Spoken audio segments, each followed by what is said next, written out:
Good morning, I'm the Rev'd Steve Page from St. Patrick's Anglican Church. August is a big month for sports. The Canadian Football League is in full swing, while south of the border, the American Pro and college leagues are in full preseason training camp mode. Baseball is in full swing, the pennant races are heating up, golf season is at its peak, and the pros will play one of the majors in mid-month.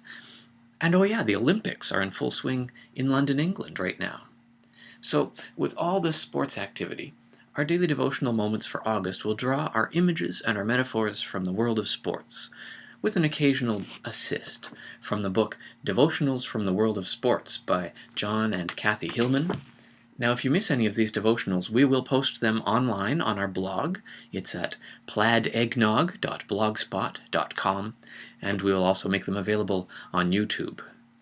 Now, I don't know about you, but I'm spending some of my spare time these days watching the Olympic Games from London. I love the national colors and the excitement and the pride, the best effort of so many fine athletes.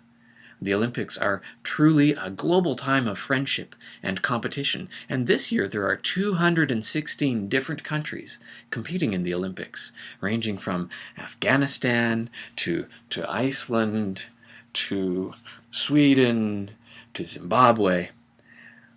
But the Olympic Games have not always been so friendly.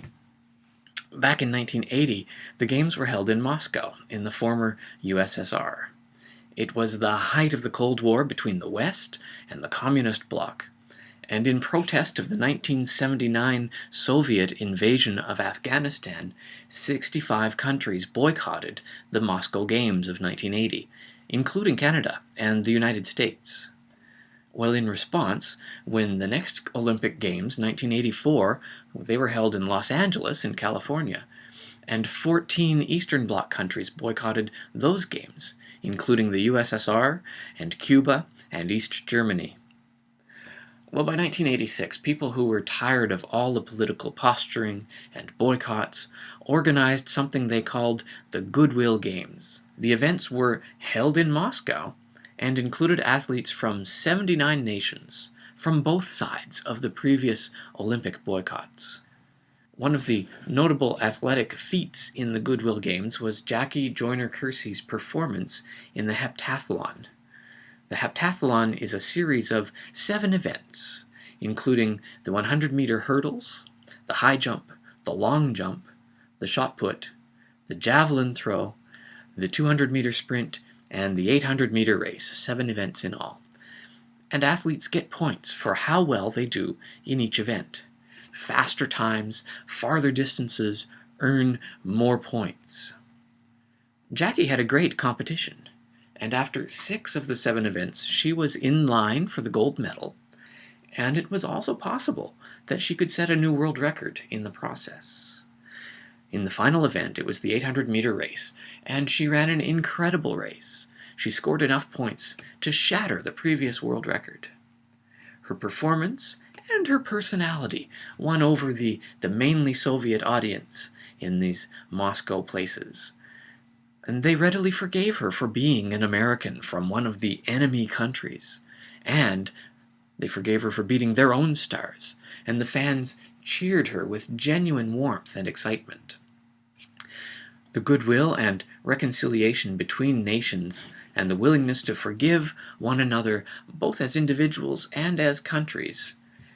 This mirrors one of the main teachings of Jesus. His disciples asked in Matthew chapter 18, verse 21, they asked how often they should forgive someone who wrongs them. Peter suggested maybe 7 times. Maybe you'd call it the heptathlon of forgiveness. I think Peter thought he was being very generous, very kind and forgiving to forgive someone 7 times. Well, imagine his surprise when Jesus answers, no, don't stop at 7.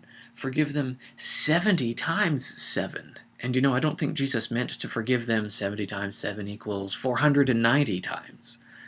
After all, if we're keeping count, we have not really forgiven them, have we? We need, Jesus says, to be ready to forgive one another as often as it takes. That's what having the love of God for others in our hearts means. It can be just as hard as the heptathlon, But that's the challenge of love and forgiveness that Jesus gives us. For St. Patrick's Church, I'm the Rev'd Steven Page.